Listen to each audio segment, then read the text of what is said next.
You mentioned that your own history is what is one of the main sources of motivation that keeps you going, right? Mhm. So, what are some ideals that you still carry forward with you, regardless of wherever you go, and something that helps you run an institution like this? Well, I think it grows out of a strong sense of excellence. Hmm.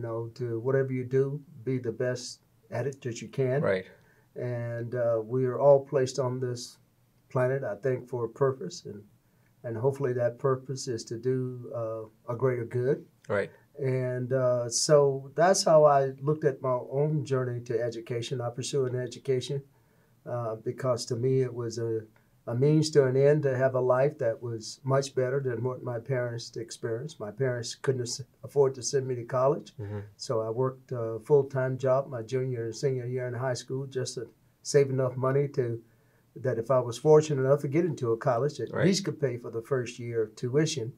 And then along the way, I've had mentors. I've had people that have mentored me along the way. In high school, I had a vocational ag teacher who started to call me professor in the ninth grade.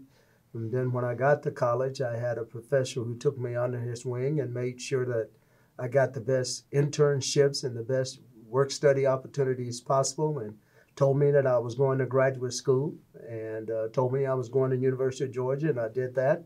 And at Georgia, I came under the tutelage of two of the best scientists in the world that helped launch my research career right. as a plant physiologist, and ultimately it led me to the University of Missouri, where I came under the tutelage of one of the best plant physiologists in the world. And that launched me and set me up for my tenure track position at the University of Minnesota when I was 26 years old.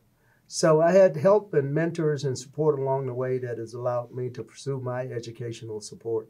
And that's what we try to do along the way for both students in pre-K through 12. That's why we have a focus now on pre-K through 12 education. That's how we have a very strong focus on providing amazing opportunities at the undergraduate level. We're very proud of the Illinois commitment because that's a way to send a very strong message about don't worry about what it costs to enroll in the University of Illinois Urbana-Champaign. Right. Just prepare yourself and you too can get an Illinois education. Hmm.